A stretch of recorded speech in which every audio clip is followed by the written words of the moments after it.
అందరికీ నమస్కారం. చాలా రోజుల తర్వాత మీ ముందుకి మళ్ళీ రావడం జరుగుతోంది. అయితే చాలామంది కామెంట్స్ పెట్టారు. మళ్ళీ రెడ్డి గారొచ్చారు మొదలెట్టండి అన్నట్టు కాకుండా కొంచెం బిజీ మూలంగా మేము చేయలేకపోయాము. ఈరోజు కొంచెం సండే కొంచెం ఖాళీగా ఉంది. ఒక గంట. ఈ గంటలో మీరు అడిగిన ప్రశ్నలకు కొన్ని సమాధానాలు ఇచ్చేస్తే సరిపోతుంది గదా! అనే భావంతో ఈ వీడియోస్ చేయడం జరుగుతోంది. ఇక్కడ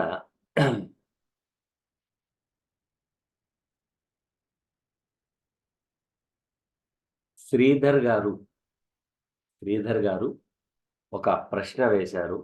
ఆ ప్రశ్న ఏంటంటే, మిథున లగ్నం, కన్యా రాశి, ఆహ్, లగ్నములో గురువు, సప్తమంలో శని. వారు అడిగిన ప్రశ్న ఏంటంటే, వివాహం గురించి అడిగారు. మిథున లగ్నానికి జూపిటరు 7థ్ అండ్ 10థ్ లార్డ్. ఆయన లగ్నంలో కూర్చున్నారు. అట్ ద సేమ్ టైమ్ మిథున లగ్నానికి అష్టమ భాగ్యాధిపతి అయిన శని 7వ భావంలో కూర్చున్నారు. కూర్చుని 180 డిగ్రీస్ యాస్పెక్ట్‌తో జూపిటర్‌ని చూడడం జరుగుతుంది. ఇక వివాహం అవ్వలేదు. 35 ఇయర్స్ వచ్చేసుంది. కాబట్టి వివాహం ఎప్పుడు జరుగుతుంది అని ప్రశ్న అడగడం జరిగింది. శ్రీధర్ గారు, ఈ నెల 2/5/2024 నుండి వెనక్కి వెళ్ళండి. అంటే 3 సంవత్సరాలు వెనక్కెళ్తే మీకు 3 సంవత్సరాల క్రితం ఒక సంబంధం వచ్చింది. అది వివాహం చేయడం కోసం వచ్చింది. కానీ మీరేం చేశారు? ఇక్కడ కేవలం మీరు 2 గ్రహాలను బేస్ చేసుకొని చెప్పండి అన్నట్టుగా పెట్టారు. లగ్నం పెట్టారు, సప్తమాధిపతి పెట్టారు, సప్తమంలో ఉన్న గ్రహం గురించి పెట్టారు. మిగతా గ్రహాల గురించి నాకు ఎటువంటి సంబంధం లేకుండా పెట్టారు. కనీసం మీరు డేట్ ఆఫ్ బర్త్ పెడితే నేనైనా చూసుకొని ఫలానా గ్రహం మూలంగా ఇబ్బందొస్తుంది అని చెప్పేవాడిని. కానీ మీరేం చేశారు? 2 గ్రహాలది పెట్టారు. సరే. ఈ 2 గ్రహాలని పట్టుకొని కొంత లోతుగా విశ్లేషణ చేసుకుందాం. ఎప్పుడైతే బాధకుడు లగ్నంలో ఉండి, ఆ లగ్నానికి యోగకారకుడైన శాటర్న్ సప్తమంలో ఉండడం, వివాహానికి ఆలస్యం జరిగింది. ఎందుకు జరిగింది? కారణం ఏంటి? అనేది మీకెవరు చెప్పరు. మీకు ఎవరు చెప్పరు. ఇక్కడ సప్తమంలో ఉన్న శని తృతీయ దృష్టితో 9దో స్థానాన్ని చూడడం. సప్తమ దృష్టితో లగ్నంలో ఉన్న గురువుని చూడటం. దశమ దృష్టితో చతుర్థ భావంపై దృష్టి పడడం. చతుర్థ భావంలో ఎవరున్నారు? కుటుంబ స్థానాధిపతి అయిన చంద్రుడున్నారు. కాబట్టి మీకు పునర్భూ దోషం ఉంది. పునర్భూ దోషం ఉంది. ఇది ఈ పునర్భూ దోషం మీకేం చెప్తుంది? ఈ శాటర్న్ మీకు ఏం చెప్తున్నాడు? మీ మనసులో ఉన్న భావన ఏంటి? అనేది కావాలిగా. చదువుకి తగ్గట్టుగా ఉద్యోగం లేదు. ఆ ఉద్యోగం ఉంటే కొంచెం ఎదిగి రూ. 4 సంపాదించుకొని వివాహం చేసుకుందాం అనే భావన. ఎందుకంటే శని 9వ భావాన్ని చూస్తున్నారు అంటే దాని అర్థం ఏంటంటే వెల్త్ పరంగా, స్టేటస్ పరంగా, చదువు పరంగా మీ కాళ్ళ మీద మీరు నిలబడాలి అని అనుకోవడంలో అసలు తప్పేమీ లేదు. కానీ వచ్చిన అవకాశాన్ని వదులుకోవటం అది తప్పేగా. మీరేమనుకుంటారంటే చక్కగా మంచి ఉద్యోగం చేసి, మన కాళ్ళ మీద నిలబడి, రూ. 4 ఎనకాలేసుకొని ఏంటి, అప్పుడు పెళ్లి చేసుకుందాం ఒక మంచి అమ్మాయిని చూసి పెళ్లి చేసుకుందాం అని మీరు అనుకున్నారు. కానీ మీరు అనుకుంటాం కాదండి. గ్రహాలు అనాల. గ్రహాలు అనాల. గ్రహాలు ఏం చెప్పినాయంటే మీకు శ్రీధర్ గారు, మీరు పుట్టిన కాడ నుండి కాలం చేసేదాకా ఏ టైంలో తినాలి, ఏ టైంలో పడుకోవాలి, ఏ టైంలో ప్రయాణం చేయాలి, ఏం చేయాలి అనేది స్క్రిప్ట్ వాటి దగ్గరుంది. మీ దగ్గర ఎట్టి పరిస్థితుల్లో లేదు. అవి మీకు చెప్తున్నాయి. బాబు నువ్వు పెళ్లి చేసుకో అని. చెప్పినప్పుడు మీరు విన్నారా? వినలా. ఎందుకంటే నాకున్న జాబే కొంచెం చిన్నది. లేతే నాకొచ్చే వేతనం తక్కువది. ఇప్పుడు ఆ అమ్మాయిని పెళ్లి చేసుకుంటం వలన నేను దూరతానికి కంతలేదు. నా మెడకు ఒక డోలన్నట్టు ఎందుకురా బాబు అనుకునే భావంతో కూడా ఉన్నారు. ఉండి మీ కాళ్ళ మీద మీరు నిలబడేటప్పటికి పెళ్లి అవ్వడం చాలా దూరం వెళ్ళిపోయింది. ఎప్పుడూను బాగా గుర్తుపెట్టుకోండి. ఏ గ్రహము కూడాను మనల్ని ఇబ్బంది పెట్టదు. ఆ గ్రహం ఆ టైంలో మీకు చెప్పాల్సినవి చెప్పేసిద్ది. అంటే చెప్పడం అంటే ఫోను చేసిద్దో, వాట్సాప్‌లో మెసేజ్ పెట్టుద్దో, లేతే ఫేస్‌బుక్‌లో యాక్టివేషన్‌లోకొస్తదో, లేతే ఇన్‌స్టాగ్రామో కాదండి. జనాల ద్వారాగా మీ దగ్గరికొస్తది. పెళ్లి సంబంధాలొస్తాయి. మంచి అబ్బాయి పెళ్లి చేసుకుంటే పోతుందని. కానీ మీ మనసులో ఏముంది? కొంచెం ఉన్నత స్థానంలోకెళ్ళి రూ. 4 సంపాదించుకున్న తర్వాత పెళ్లి చేసుకుందాం అనుకున్నారు. కానీ ఇప్పుడేమైంది? తీరా పెళ్లి చేసుకుందాం అనుకుంటే 35 సంవత్సరాలొచ్చి కూర్చుంది. కాబట్టి పూర్తి జాతకంలో ఉన్న గ్రహాలు ఎక్కడున్నాయి? ఏ నక్షత్రంలో ఉన్నాయి? ఏ మహాదశ నడుస్తుంది? ఏంటో అనేది తెలియబరిస్తే దానికి తగ్గట్టుగా మీకు ఖచ్చితంగా ఫలితమైతే చెప్తాను ఒకటి. రెండోది ఇక్కడున్న విషయాల మీద 2/5/2024 తర్వాత మరొక అవకాశం, మరొక అవకాశం కూడా వచ్చింది మీకు వివాహం అవ్వడానికి. కాబట్టి ఒకసారి రాహుకేతువుల పూజ చేయించుకురండి. మీకు దేవుడి దయ వల్ల ఖచ్చితంగా వివాహం జరిగే అవకాశాలు ఎక్కువగా ఉన్నాయి. ఓకేనా? Thank you. Next question.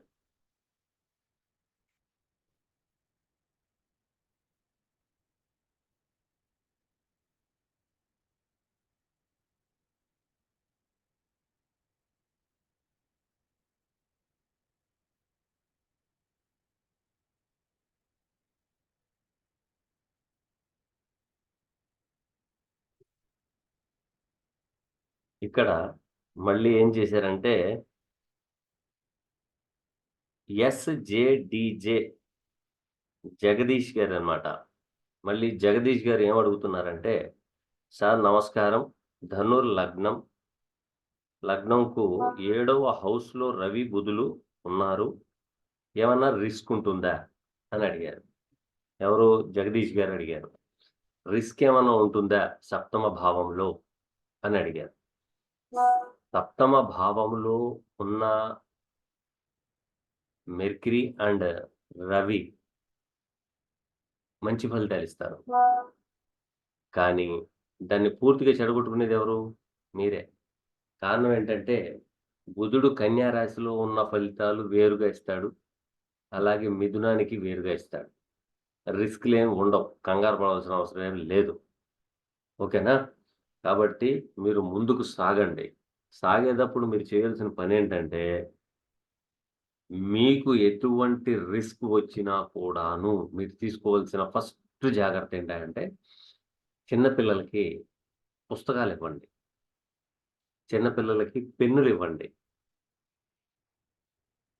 ఎవరికైనా లేతే మీ తోబుట్టువులకి green colour jacket, green colour dress, green colour ఉండే చీర ఇవి వాళ్ళకి గిఫ్ట్‌గా ఇవ్వండి. మీకు ఎట్టి పరిస్థితులు కూడా మీకు ఇబ్బందిదాయకమైన వాతావరణం అయితే ఉండదు. ఓకేనండి. కంగారు పడాల్సిన అవసరం ఏం లేదు. జగదీష్ గారు. అలాగే చాలామందికి నేను చెప్పే విషయం ఏంటంటే, సగం పెట్టి మేనత్త అంటారు చూసారా? ఆ పరిస్థితుల్లో మీరు పెడుతున్న ప్రశ్నలు అలా ఉన్నాయి. ఏదో ఒక గ్రహం అది ఏదో ఒక లగ్నం చెప్పేసేసి వీళ్ళకి ఎలా ఉంటది? నేనేమన్నా బ్రహ్మనా? కాదు కదా! మీరిచ్చిన దాని స్క్రిప్ట్‌ని చదివి, దాంట్లో ఏమైనా లోపాలేమన్నా ఉంటే వాటికి తగ్గట్టు రెమెడీసు చెప్పడం జరుగుతుంది. ఓకేనా? కాబట్టి సప్తమంలో ఉన్నంత మాత్రాన ఇబ్బందేం లేదండి. ఎందుకంటే ఆ లగ్నానికి భాగ్యాధిపతి అయిన ధనుర్లగ్నానికి భాగ్యాధిపతి అయిన శనితో సంబంధం పెట్టుకొనున్నారు. అయితే ఇక్కడ మీరు గమనించవలసిన ముఖ్యమైన పాయింట్. బుధుడు రవికి వెనుకున్నారా? ముందున్నారా? వెనుక ఉన్నారా? ముందున్నారా? వెనుక ఉంటే భాగ్యం కోసం ఇబ్బందులు కలిగిస్తాడు. ఎందుకంటే ఎనక నుంచి ఊకే రవిని సంటుతా ఉంటాడు. తండ్రి తరపు నుంచో, లేతే ఎదుగుదల కోసమో, లేతే లెర్నింగ్ కోసమో, లేతే ఆటల కోసమో, దీని గురించనమాట. అదే కనుక ముందుకెళ్ళిపోయి ఉన్నాడనుకోండి, రవిని దాటిన బుధుడనుకోండి, ఇబ్బందేమి ఉండదు. ఎందుకంటే రవి యొక్క కారకత్వాలు తీసుకెళ్తాడు కాబట్టి, మీ యొక్క ఎదుగుదల కోసం మీరు ఆలోచించే విధి విధానాలు అద్భుతమైన ఫలితాలిస్తాయి. కంగారు పడాల్సిన అవసరం ఏం లేదు. అయితే ఎప్పుడైతే బుధుడు రవిని దాటుకొనెళ్తే బుధాదిత్య యోగం వచ్చే ఛాన్సెస్ కూడా ఉంటాయి. అయితే ఆయనున్న నక్షత్రాన్ని స న ఉన్న నక్షత్రాన్ని బట్టి మీకు ఆ యొక్క యోగాలనేవి వస్తాయి. చాలామంది యోగాలు, యోగాలు, యోగాలు అంటా ఉంటారు. ఇక్కడ యోగాల సంగతి పక్కన పెడితే, మీ దాంట్లో ఉన్న యోగాన్ని మీ చేతులారా మీరే పాడు చేసుకుంటారు. అక్కడ లక్ష్మీ యోగం ఉంది. ఎందుకంటే కేంద్రాధిపతి, భాగ్యాధిపతి సంబంధం వస్తే కనుక యోగం చాలా మంచి అద్భుతమైన యోగం అది. ఆ యోగాన్ని మీరు ఇబ్బంది పెట్టుకోమాకండి ఒకటి. రెండోది మీకు తండ్రి గారు ఉంటే తండ్రి గారి యొక్క సలహాల, సూచనల ప్రకారంగా మీరు ముందుకు నడవండి. నడిస్తే చాలా అద్భుతంగా ఉంటుంది. ఇబ్బందేం ఉండదు. ఓకేనా? థాంక్ యూ అండి.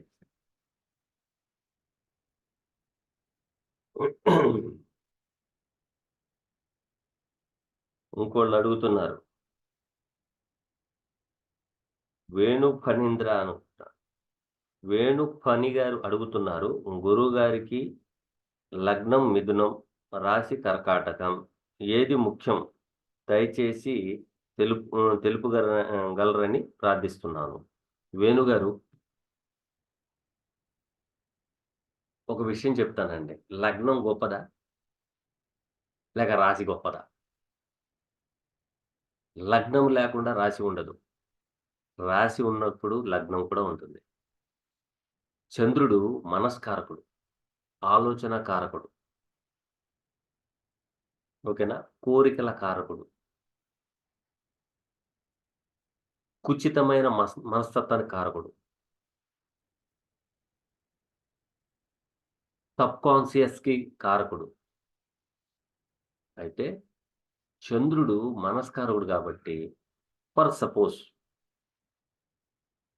ఫర్ సపోజ్ మీరు నాన్ వెజ్ తినేవాళ్ళనుకోండి. ఈరోజు సండే ఫిష్ తిందాం అని మీరనుకున్నారు. కానీ అనుకున్నారు బాగానే ఉంది. అనుభవించేదెవరు? లగ్నం. కాబట్టి ఫిష్ తెచ్చుకునేంత వరకు బాగానే ఉంటది. తినేంత వరకు తినాలి అంటే దేహం అనేది ఉండాలి. సో, లగ్నము ఇంపార్టెంటే, రాశి ఇంపార్టెంటే. రాశి అనేది కోరికలు, మనస్తత్వం, నడవడిక ఇయన్నీ రాశి సూచిస్తది. మీ మనసులో కోరిక ఉద్భవిస్తేనే కార్యాచరణ జరిగేది కేవలం లగ్నానికే. కాబట్టి మీరు కంగారు పడాల్సిన అవసరం లేదు. మీరు గూడా మిథున లగ్నం అన్నారు. ద్వితీయంలో చంద్రుడున్నారు. చంద్రుడికి తన స్వక్షేత్రం బలం. కాబట్టి చతుర్థ కారకుడు కాబట్టి మీకొక రెమెడీ చెప్తాను. మీ తల్లిగారు బ్రతికి ఉన్నంత కాలం మీకు ఎటువంటి ఇబ్బందులు ఉండవు. ఇది మీరు బాగా గుర్తుపెట్టుకోవాలా. నంబర్ 1. నంబర్ 2 మీకు వివాహం అయ్యి ఉంటే మీ మదర్ మీ యొక్క కుటుంబంలో ఇన్వాల్వ్‌మెంట్ ఉంటుంది. కానీ అత్తాకోడళ్ళకి పడుద్దా? పడదు. పోట్లాడుకుంటారాళ్ళు. కానీ అత్తగారు అనుభవజ్ఞాని. కోడలెవరు? అనుభవజ్ఞానా? కాదు. ఆవిడ ఏం చేసిద్దంటే వస్తా వస్తా కట్నం తెస్తది. కట్నం తీసుకొచ్చి మీకు పెత్తనం చేయాలనుకుంటది. కానీ తల్లి అనుభవజ్ఞాని. కాబట్టి మీ యొక్క కుటుంబంలో మీ తల్లిగారి ఇన్వాల్వ్‌మెంట్ ఉంటుంది. ఇబ్బందేం లేదు. మీ మిసెస్‌కి మీరు చాలా చక్కగా చెప్పుకోవచ్చు. చెప్పండి. చెబితే అద్భుతమైన ఫలితాలొస్తాయి. లేదు అమ్మ ఉన్న కాడి నుంచి తలకాయ నొప్పి ఎక్కువైపోయింది. నా భార్య పిల్లలు మాట్లాడితే ఏదో ఒకటి అంటుందంటే అంటుందనుకోమాకండి. ఓకేనా? ఇది ఉన్న వాస్తవం. కాబట్టి కంగారు పడాల్సిన అవసరం ఏం లేదు. మంచిదే గాని చెడైతే కాదు. లగ్నం వేరు, రాశి వేరు అని చాలామంది ఏం చెప్తారంటే రాశి ఫలితాలు చెప్తారు. రాశి ఫలితాలు చెప్పినప్పుడు రాశి అనేది మీ కోరిక. కానీ లగ్నం అనుభవించాలా వద్దా? అనేది లగ్నం డిసైడ్ చేస్తది. ఓకేనా? కాబట్టి ఇవి రెండిటికి బేరేజ్ చేసుకునే విధానం ఏంటంటే, మనసుకు కారకుడు చంద్రుడైనప్పుడు లగ్నం అనేది దేహానికి కారకత్వం వహిస్తుంది. ఓకేనా? థాంక్ యూ అండి. Next question. మళ్ళీ ఢిల్లేశ్వరరావు గారు చాలా అద్భుతమైన ప్రశ్న అడిగారు. గురువుగారికి నమస్కారం. దీర్ఘకాలిక కష్టాలు, బాధలు ఒక జాతక పరిశీలనలో దశానాథుడు నాథుడు నుంచా చూడాలా? లేక గోచారం నుండి చూడాలా? లేక ఏలినాటి శని నుండి చూడాలా? ఓకేనా? ఆ! బాధకుని ప్రతి నుండి చూడాలా? చిన్న వివరణ ఇవ్వండి అన్నారు. ఢిల్లేశ్వరరావు గారు,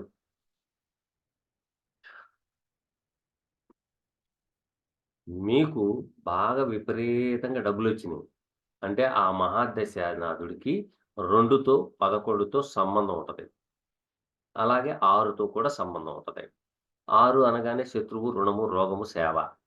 ఇదనుకుంటారు మీరు. కాదు. దాంట్లో బోలెడన్నున్నాయి. దాన్ని మనం ఏం చేస్తామంటే, ఆరో స్థానం అనగానే గజ గజ గజ వణికిపోతాం. వణికిపోవాల్సిన అవసరం ఏం లేదు. మీకు ఆ గ్రహాలు మీకేం చెబుతున్నాయి అనేది కదా మనకు కావాల్సింది. మీరు నిర్ణయించుకున్న దారి మూలంగానే మీకు కష్టాలొస్తాయి. అంతేగాని కష్టాలు ఊకే కట్టకట్టుకొని మీకోసం కూర్చోవయి. మీరు చేస్తున్న కర్మ ఫలాన్ని బట్టే ఉంటది. డబ్బులు ఎక్కువగా ఉన్నాయనుకోండి, నేనే రాజు, నేనే మంత్రి అంటారు. అదే కనుక లేదనుకోండి, నేనే ఫకీర్ అంటారు. డబ్బులున్నప్పుడు మీకు మాలాంటి వాళ్ళు సలహాలిస్తారు. కానీ మీకు నచ్చదు. ఎందుకు? మీ దగ్గర డబ్బుందిగా. మీ దగ్గర డబ్బులున్నాయి కదా! కాబట్టి పూర్తిగా సర్వనాశనం, దుబ్బెత్తిపోతే గాని జ్యోతిష్యం దగ్గరికి రారు. చాలామంది 100కి 100% డబ్బులు వస్తున్నాయి అంటే బాగా గుర్తుపెట్టుకోండి. రోజు డబ్బులొస్తున్నాయంటే నెక్స్ట్ రావట్లేదు అని అర్థం. వచ్చిన డబ్బుని జాగ్రత్తగా వినియోగించుకొని కొంత చారిటీ చేస్తేనే అది ఆగుద్ది. లేతే ఆగదు. ఎట్టి పరిస్థితిలో ఆగదు. 100కి 1000% నేను చెప్తాను. డబ్బులొస్తున్నాయి కదా! అనగానే కోరికలేస్తాయి. డబ్బులొస్తున్నాయంటే కోరికలొస్తాయి. ఆ కోరికలు ఏం చేస్తదంటే విపరీతంగా కోరికలు ఉద్భవించి ఉన్న డబ్బులతో పాటు అప్పుల్లోకి దిగిపోయేటట్టు చేస్తాయి. చేసిన తర్వాత ఒకేసారి బంధిస్తది. ఆ బంధించే విధానమే కేతువు. కేతువు కోరికలను పుట్టిస్తది. లెట్ గోగా ఉండమంటది. స్పిరిచ్యువల్‌గా ఉండమంటది. చారిటీ చేయమంటది. మీరేమో డబ్బులుంటే పిల్లికి కూడా బిచ్చం పెట్టరు. ఏంటి? ఆ తర్వాత నాకు దరిద్రం అండి. ఏంటి దరిద్రం? మనం చేసుకున్న కర్మ అది. చెప్తుంటే వింటామా? వినం. ఈ దారి పోవద్దు అంటాం. ఆ దారిలో మీకు డబ్బులు విపరీతంగా కనపడతాయి. ఇలాగే ఒక వ్యక్తి ఆన్‌లైన్‌లో నేను షేర్ మార్కెట్ చేయమంటారా? అని అడిగాడు. డబ్బులు విపరీతంగా ఉన్నాయా? అని అడిగాడు. ఆ! ఉన్నాయండి అన్నాడు. Very good. మీకెంతమంది పిల్లలన్నా? ఇద్దరు ఆడపిల్లలండి అన్నారు. సరే ఆ షేర్ మార్కెట్‌లో పెట్టేదేదో స్థలాల మీద పెట్టండి. పెట్టేసి ఇద్దరు ఆడపిల్లలకి 20, 25 సంవత్సరాల తర్వాత అవి లక్షలవ్వచ్చు, కోట్లు కూడా అవ్వచ్చు. కాబట్టి మీరున్న ఊరికి దాదాపు 10 కిలోమీటర్ల దూరం వెళ్ళిపోండి. అక్కడ జనసంచారం ఉండదు. జనసంచారం ఉండదు. అసలు అటువంటి స్థలం ఎవ్వడు కొనడు. కానీ అటువంటి స్థలం మీరు కొనండి. కొనేసి వదిలేసేయండి. మీ స్థలం దగ్గరికెళ్తుంది గానీ, మీ స్థలం మీ ఊరు దగ్గరికి రాదు. ఓకేనా? కాబట్టి ఇలా చెప్పి కొనడం జరిగింది. ఇప్పుడు నెమ్మదిగా చిన్నగా 2 ఫ్యాక్టరీలు పడడం జరిగింది. పెట్టిందేమో 20,00,000 ఇప్పుడు ప్రస్తుతానికి 50,00,000 అడుగుతున్నారు స్థలానికి. ససేమిరా ఇవ్వద్దని చెప్పేసాను. ఎందుకు రేపొద్దున ఆడపిల్లల భవిష్యత్తు కనీసం బాగా చదువుకున్నారు సరిపోతుంది. బాగా చదువుకోలేదు. స్థలం ఇస్తున్నాం. పెళ్లి చేస్తాం. ఓకేనా? కాబట్టి ఢిల్లేశ్వరరావు గారు మీరు కంగారు పడమాకండి. ఫస్టు మీరు చెయ్యవలసిన పనుల గురించి చూడండి. ఓకేనా? మీ జాతకం నేను చూశానంటున్నారు. ఎంతోమంది జాతకాలు చూసున్నాను. వాళ్ళకు చెప్పి కూడా ఉన్నాను. అయితే ఏంటంటే కొంచెం గుర్తుండకపోవచ్చు. కాబట్టి మీరు ఖచ్చితంగా కొన్ని విషయాల్లో సూత్రాలు పాటించుకోండి. మీకు చాలా మంచి ఫలితాలొస్తాయి. ఓకేనా? ఇక నా యొక్క పర్సనల్ నంబర్‌కి చాలా చక్కగా ఒక ప్రశ్న అడిగారు. ఆ ప్రశ్న ఏంటంటే, రాశి అంటే ఏంటి? రాశి అంటే ఏంటి? సహజంగా మనం మేషరాశిలో పుట్టాను, ధనుసు రాశిలో పుట్టాను, కన్యా రాశిలో పుట్టాను, సింహరాశిలో పుట్టాను. ఇలాగ అంటున్నారు. అసలు రాశి అంటే ఏంటి? మనం దాదాపు ఒక 100, 150 సంవత్సరాల వెనక్కెళ్ళిపోదాం. ఓ 200 సంవత్సరాల వెనక్కెళ్ళిపోదాం. అ అప్పుడు వచ్చిన వాడుక భాష ఏంటంటే, వడ్ వజ్ర వైఢూర్యాలు రాసులు పోసి, వజ్ర వైఢూర్యాలు, బంగారపు నాణ్యాలు రాసులు పోసి అమ్మేవారు అనేవారు. దానికి దీనికి సంబంధం ఏంటండి అని మీరనుకోవచ్చు. ఒక రాశిలో అది ఒక కుప్ప. అది ఒక కుప్ప. మీకు వజ్ర వైఢూర్యాల్లో మీకు కెంపు కావాలనుకోండి, ఎతికి తీసుకుంటారుగా? లేదు. వజ్రం కావాలనుకోండి, వెతికి తీసుకుంటారుగా? అలాగే ఇది కుప్ప. ఈ కుప్పలో ఏముంది అని చూస్తే, ఒకటి రాశి, రెండోది చర, స్థిర, ద్వి అనే తత్వాలు. అలాగే ఆ రాశిలో 3 నక్షత్రాలు, 3 నక్షత్రాలలో కలుపుకొని 9 పాదాలు. 9 పాదాలకు ఒక్కొక్క పాదానికి 9 సబ్‌లాట్సు. అలాగే 9 సబ్‌లాట్స్‌లో ఒక సబ్‌లాట్ తీసుకోండి. దాంట్లో సబ్‌లాట్‌లు 9 ఉంటాయి. ఇలాగ యేసుకొనెళ్తే 9, 9లు 81 భాగాలుంటాయి దాంట్లో. 81 భాగాలు కూడాను 81 విధి విధానాలతో ఉంటాయి. విధి విధానాలతో ఉంటాయి. అయితే దాంట్లో మనకి సింపుల్‌గా మనోళ్ళేం చెప్తారంటే స్థిర రాశి, లేపోతే చరరాశి, లేతే ద్విస్వభావ రాశి. కాబట్టి మీరు ఇలా ప్రయాణం చేస్తారు. మీరు మెంటల్ స్టెబిలిటీగా ఉంటారు. మీరు మెంటాలిటీ ఒకదాన్ని పట్టుకుంటారు, ఒకదాన్ని వదిలేస్తారు అని ఇలా చెప్పుకుంటూ వస్తా. కాబట్టి రాశి అనేదేంటయ్యా అంటే, మీ యొక్క జీవిత విధి విధానాలకు సంబంధించిన ఒక బాక్స్ లాంటిది. ఆ బాక్స్‌నే మనం రాశి అన్నాం. అంతే వేరేదేమి లేదు. దాంట్లో బోలెడన్ని కారకత్వాలున్నాయి కాబట్టి, ఆ కారకత్వాలన్నీ కలుపుకొని ఒక రాశిగా, ఒక కుప్పగా పెట్టారు. సో, దాన్ని బట్టే మనం ముందుకు సాగుతాం. అంతేగాని ఇంకా వేరేదేమీ లేదు. ఓకేనా? కాబట్టి నేనిచ్చిన సలహాలు, సూచనలు పాటిస్తూ నా యొక్క వీడియోస్‌లో చాలా మీకు ఇన్ఫర్మేషన్ ఉంటుంది. ఏది అది హిందువులకైనా, ముస్లిమ్స్‌కైనా, క్రిస్టియన్స్‌కైనా సలహాలు, సూచనలుంటాయి. జన్మ తారలను బట్టి, సంపత్ తారలను బట్టి, సాధన తారలను బట్టి, క్షేమ తారలను బట్టి, అలాగే మిత్ర, పరమిత్ర తారలను బట్టి కూడాను కొన్ని టూల్స్ చెప్పడం జరిగింది గత వీడియోస్‌లో. అవి మీరు ఫాలో అవ్వండి. వాటికి తగ్గట్టు ఆ టూల్స్‌ని మీరు అప్లై చేసుకోండి. అలాగే ఆబ్జెక్ట్స్‌ని కూడా వాడుకోండి. మీ యొక్క మంచి ఫలితాలొస్తాయనేదే సూచన. ఓకేనండి. థాంక్ యూ వెరీ మచ్ అండి.